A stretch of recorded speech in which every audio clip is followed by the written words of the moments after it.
ഒരാൾ ചെയ്യാത്ത കാര്യങ്ങൾ മറ്റൊരാൾ അവരുടെ മുകളിൽ ആരോപിക്കുമ്പോൾ ആരോപിക്കുന്നയാൾ നിങ്ങൾക്ക് ഏറ്റവും അടുപ്പമുള്ള ആൾ ആകുമ്പോൾ ശരിക്കും നിങ്ങൾക്ക് എന്ത് ചെയ്യണം, എന്തു പറയണം, എങ്ങനെ പ്രതികരിക്കണം എന്ന് ചിന്തിക്കാൻ കഴിയാത്ത അവസ്ഥയാണ് ഉണ്ടാകുന്നത്. അങ്ങനെ ചെയ്യാത്ത കാര്യങ്ങൾക്ക് കുറ്റം കേൾക്കേണ്ടി വരുന്ന ഒരു അവസ്ഥ നിങ്ങളുടെ ജീവിതത്തിലും ഉണ്ടായിട്ടുണ്ടോ? എങ്കിൽ നിങ്ങളോടാണ്. ഒരാൾ നിങ്ങൾ ചെയ്യാത്തതും പറയാത്തതുമായ കാര്യങ്ങൾ ചെയ്തെന്ന് പറഞ്ഞാൽ അതിപ്പോൾ എത്ര അടുപ്പമുള്ളവരായാലും ശരി, അതിനെതിരെ കൂടുതൽ പ്രതികരിക്കാൻ നിൽക്കേണ്ട. കാരണം അവരുടെ അറിവും കാഴ്ചപ്പാടും ചിന്തയും വിവരമില്ലായ്മയും എല്ലാമാണ് അവരുടെ വാക്കുകളിൽ നിന്നും വ്യക്തമാകുന്നത്. അതുകൊണ്ട് തന്നെ ഈ കൂട്ടരുടെ മുന്നിൽ നിങ്ങൾ എങ്ങനെയൊക്കെ നിങ്ങളോടുള്ള തെറ്റിദ്ധാരണ ഇല്ലാതാക്കാൻ നോക്കിയാലും അവർ അതിനെ അംഗീകരിക്കില്ല, ന്യായീകരിക്കും. പകരം നിങ്ങളാണ് ആ തെറ്റ് അംഗീകരിക്കാത്തത് എന്നും പറയും.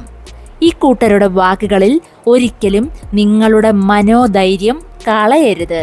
തുടർന്നും നിങ്ങളുടെ ശരികളിലൂടെയും രീതികളിലൂടെയും തന്നെ മുന്നോട്ട് പോവുക, ആർക്കും ദോഷമില്ലാതെ. നിങ്ങൾ ചെയ്ത കാര്യങ്ങളിൽ ഒരു സത്യമുണ്ടായിട്ടും നിങ്ങൾ തെറ്റിദ്ധരിക്കപ്പെട്ടതാണെങ്കിൽ നിങ്ങൾ അവരുടെ മുന്നിൽ തെറ്റിദ്ധരിക്കപ്പെട്ടതിൻ്റെ 100 ഇരട്ടി അംഗീകരിക്കപ്പെടുന്ന ഒരു കാലം വിദൂരമല്ല എന്ന് മനസ്സിലാക്കുക. ചിലരുടെ മനസ്സിൻ്റെ ടെൻഷനുകളും അവസ്ഥകളും തെറ്റിദ്ധാരണകളുമാണ് അവർ വാക്കുകളിലൂടെ മറ്റുള്ളവരെ വേദനിപ്പിക്കാൻ പ്രയോഗിക്കുന്നത്. അതിൽ സത്യമുണ്ടോ ശരിയുണ്ടോ എന്നൊന്നും ഈ കൂട്ടർ കൂടുതൽ തിരക്കാൻ നിൽക്കില്ല.